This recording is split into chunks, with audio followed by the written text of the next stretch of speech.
Sveicināti visi skatītāji, klausītāji. Miers ar jums. Dievs man rādīja kaut kādas interesantas bildes, un es gribu ar tām padalīties. Bet pirms es to daru, es lūkšu Dievu. Debes Tēvs, paldies par šo iespēju taisīt video un dalīties ar to, ko tu esi man rādījis un mācījis. Un paldies, ka tu runā, un paldies, ka mēs varam sadzirdēt un varam mācīties no tava gara un visu, protams, pārbaudīt pēc svētiem rakstiem.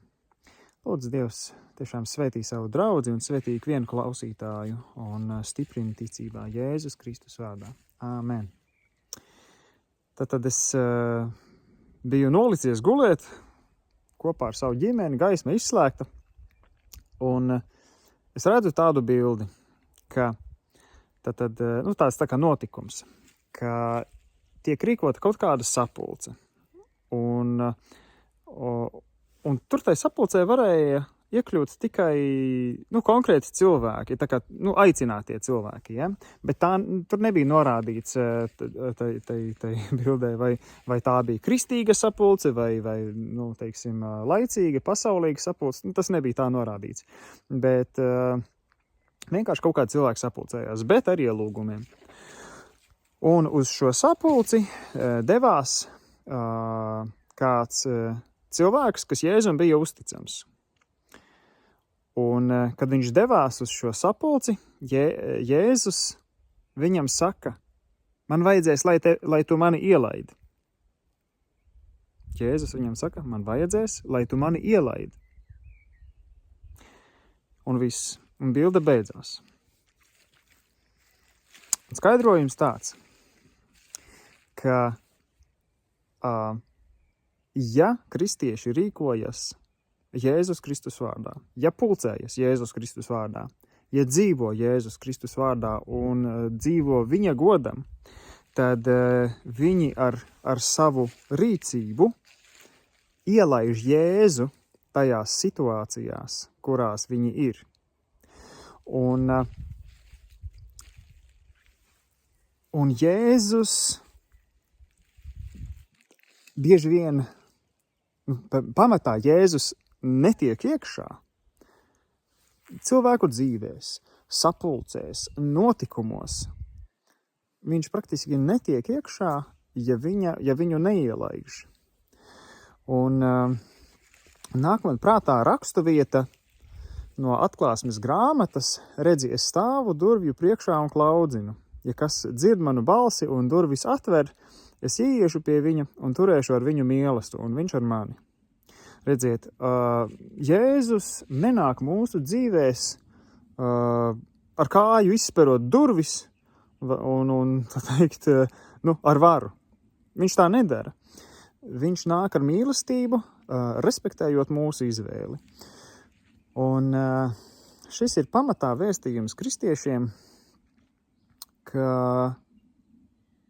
tāds aicinājums rīkoties Jēzus vārdā, nevis savā vārdā.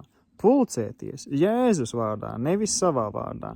Gribēt Jēzu tajās visās situācijās, nevis sevi. Saprotat?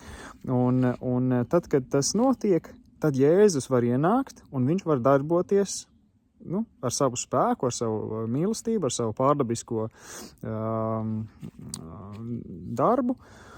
Un tad lietas var mainīties un Dieva valstība var tikt būvēta. Beidzās tā bilde. Es to bildi izstāstīju, izstāstīju sievai, ka es tādu bildi redzēju, paskaidroju, un tad atkal likos uz auss un gulēju.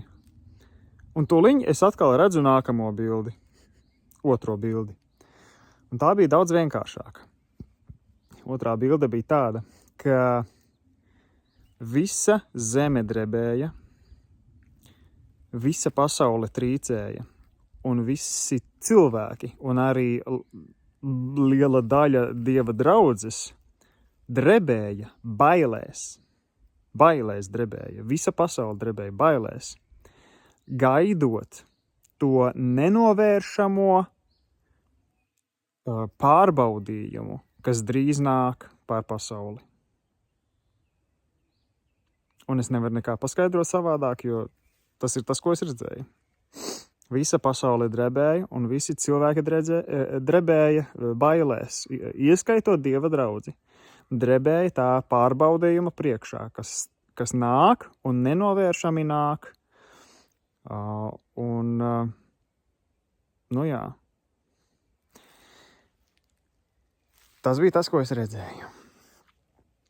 Tas bija saistīts ar dziļām bailēm.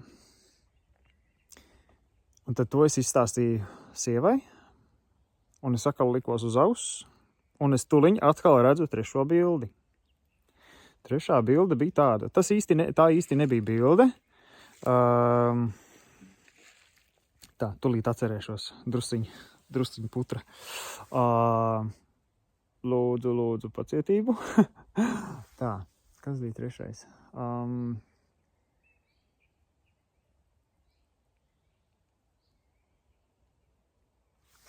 Kungs palīdz atcerēties.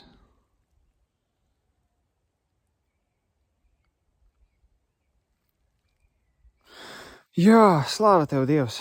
Palīdz, debes Tēvs, Jēzus vārdā.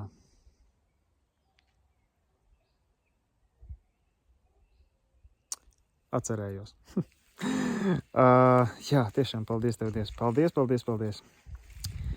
Redzēju tādu ainu.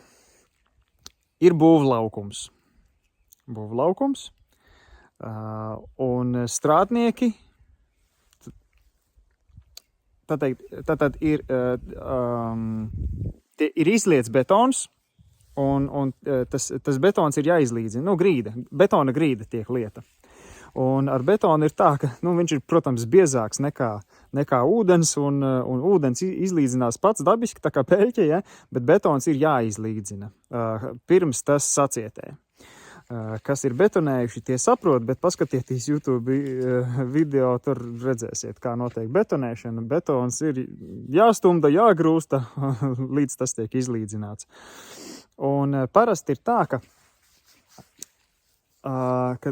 lieto tādu, latviski to sauc par rīvdēli, un krieviski tā ir pravila. Ja? Un bija tā, ka tad tas betons ir jāizlīdzina, bet kāds celtnieks ir tā kā noliec, pietupies pie tā betona, viņš stāv betona peļķē milzīgā, ja? Un viņam tur pie rokām ir tās ēkas būvplāni, tie, skices projekti, rasējumi, ja, kas tur ir. Un viņš ar zīmoli zīmē tajos rasējumos. Virs betona pēļķis. Uz betona pēļķis, praktiski, jā. Un kā viņš zīmē ar zīmoli tajos projektos, tā zem šī rasējuma kustās milzīgs rīvdēlis vai pravīla, ja? Tas koks, ar kuru izlīdzina betonu. Bet tas koks bija tāds, 20 cm plats un 10 cm biezs vismaz, ja, varbūt pat lielāks, un 10 metrus garš. Milzīgs bomis tāds, kuru viens cilvēks parasti neceļ. Ja. Bet ar to tika izlīdzināts viss betons, un tas jau arī ir ļoti, ļoti smags darbs, vispār to betonu kustināt. Bet tas celtnieks tikai kustināja zīmoli.